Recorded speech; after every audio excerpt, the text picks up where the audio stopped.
সবুজ শ্যামল এক গ্রামে বাস করত দুই যুবক, রাজু আর শুভ। শুভ ছিল খুবই পরিশ্রমী আর সৎ, নিজের কামাই খেত। আর রাজু সে ভাবত এত খেটে কি লাভ, জীবন তো আরাম করার জন্যই।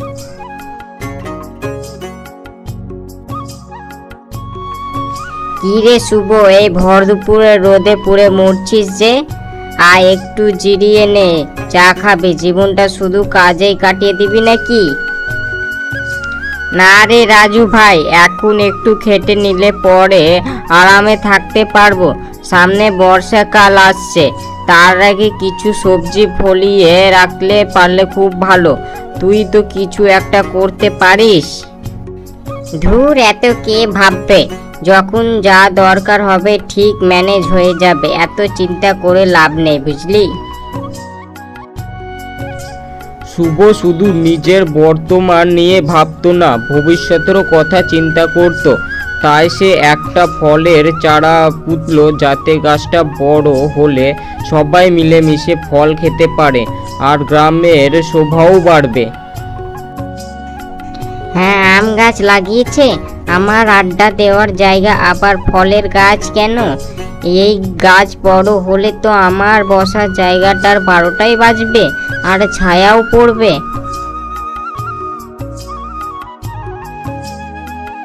রাজু এদিক ওদিক তাকিয়ে দেখে কেউ নেই। তারপর এক ঝটকায় ছোট্ট চারা গাছটা উপড়ে ফেলে দেয় এবং দ্রুত পায়ে চায়ের দোকানের দিকে চলে যায়, যেন কিছুই হয়নি। আরে, আমার শখের আম চারাটা কেমন করলো?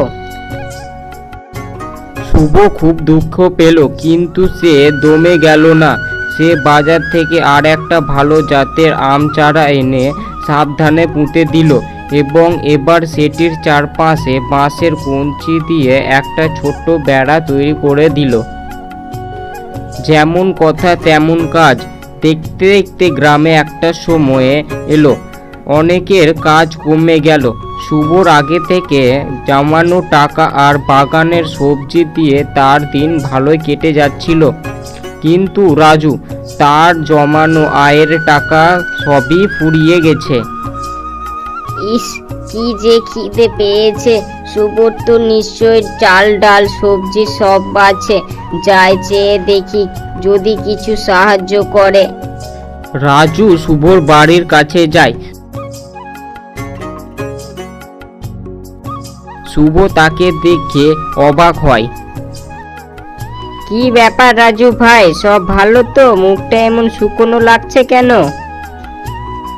আসলে হাতে একদম টাকা পয়সা নেই, কয়েকদিন ধরে ঠিক মতো খাওয়া হচ্ছে না, খুব বিপদে রয়েছি। যদি কিছু সাহায্য করতে পারতি তো ভালো হতো। আমি তো আগেই বলেছিলাম কিছু কাজ করতে। ঠিক আছে, আয় ভেতরে আয়, আমার কাছে যা আছে ভাগ করে খাবো। শুভ রাজুকে ঘরে ডেকে নিয়ে ভাত আর সবজি খেতে দেয়। রাজু গ্রসে গিলতে থাকে। পেট ভরলেও রাজুর মন শান্তি ছিল না। নিজের অতীতের আলস্য আর শুভর চারা গাছ নষ্ট করার কথা ভেবে তার খুব লজ্জা হচ্ছিল।